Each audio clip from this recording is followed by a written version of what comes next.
A elite cabo-verdiana almeja ter os privilégios do branco, mas para o branco Reynol ele não passa nunca de um mestiço inferior.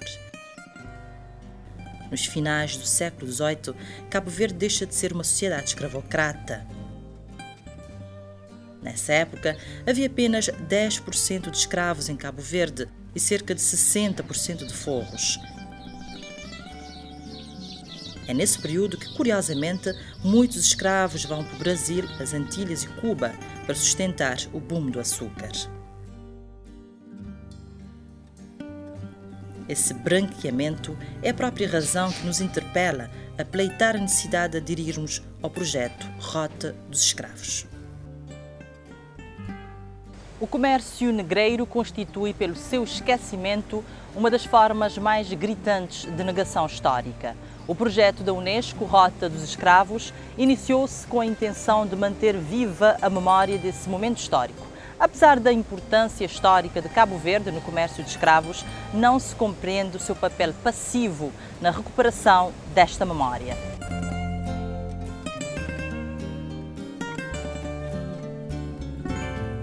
Apesar dos discursos, apesar das evidências históricas, Cabo Verde continua a não tirar partido da sua história. Refazer a Rota dos Escravos era também impulsionar o turismo e descobrir assim um novo motivo de desenvolvimento. Nós temos lugares únicos, do ponto de vista de uma arqueologia da escravatura, temos lugares únicos, não só numa arqueologia do tráfico, onde a Cidade Velha representa um momento importante. Como sabe, a Cidade Velha é o primeiro grande entreposto de escravos que há no Atlântico, se excetuarmos experiências muito epidérmicas e pontuais da ilha de Arguim, por exemplo. Portanto, é a primeira ilha entreposto. Isso nos momentos centrais do tráfico, como é o século XVI. Portanto, aí isso potencia Cabo Verde para um lugar de memória e importante em qualquer processo de turismo cultural, turismo científico, à volta da questão da escravatura, da diáspora negra, do encontro de povos, etc. E, de facto, apesar desse discurso ser feito já há algum tempo, há aí um grande descompasso relativamente à capacidade de operacionalização. Isso, a nossa capacidade de visualizar, de enunciar, é muito maior da nossa capacidade de concretizar, de operacionalizar e de concretizar. Mas esse ato é relativamente grande, o que por vezes descredibiliza o discurso. Não é? A palavra sem obra. Mas é urgente que tenhamos a capacidade de concretizar. E as boas experiências são aí fundamentais porque potenciam depois um processo. Por exemplo, a meu ver, se tivermos sucesso no desiderato da Cidade Velha, de fazer da Cidade Velha cidade património mundial, isso é extremamente importante porque isso funciona como um despolutador, né? Um detonador de um processo e a partir daí o governo, as organizações, a sociedade se convence. Está aí um filão importante, quer do ponto de vista cultural, quer do ponto de vista da imagem externa de Cabo Verde. A toponímia dos interiores de ilhas como Santiago, Fogo e Santo Antão está muito ligada à escravatura e justifica um roteiro. O nominho das pessoas, por exemplo, muito comum entre os cabo-verdianos, tem raízes na escravatura. Os escravos não podiam transportar muito, né? Consigo próprio, né? Mas muitas vezes cunharam com nomes, que é uma forma de apropriação do novo espaço. Cunharam com nomes lugares, por exemplo, importantes. E se reparar na toponímia cabo-verdiana, há transportes de zonas da África para o interior das ilhas. E muitas vezes com grande subtileza. Encontrará Chada Bel Burbur, encontrará Sumbango, encontrará Jangotó, Jalalo.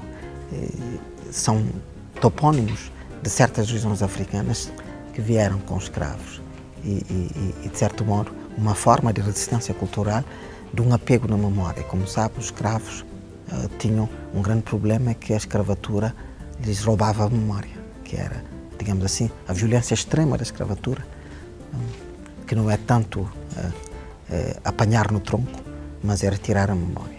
E o batismo do escravo era exatamente um preceito fundamental na escravatura, era obrigatório.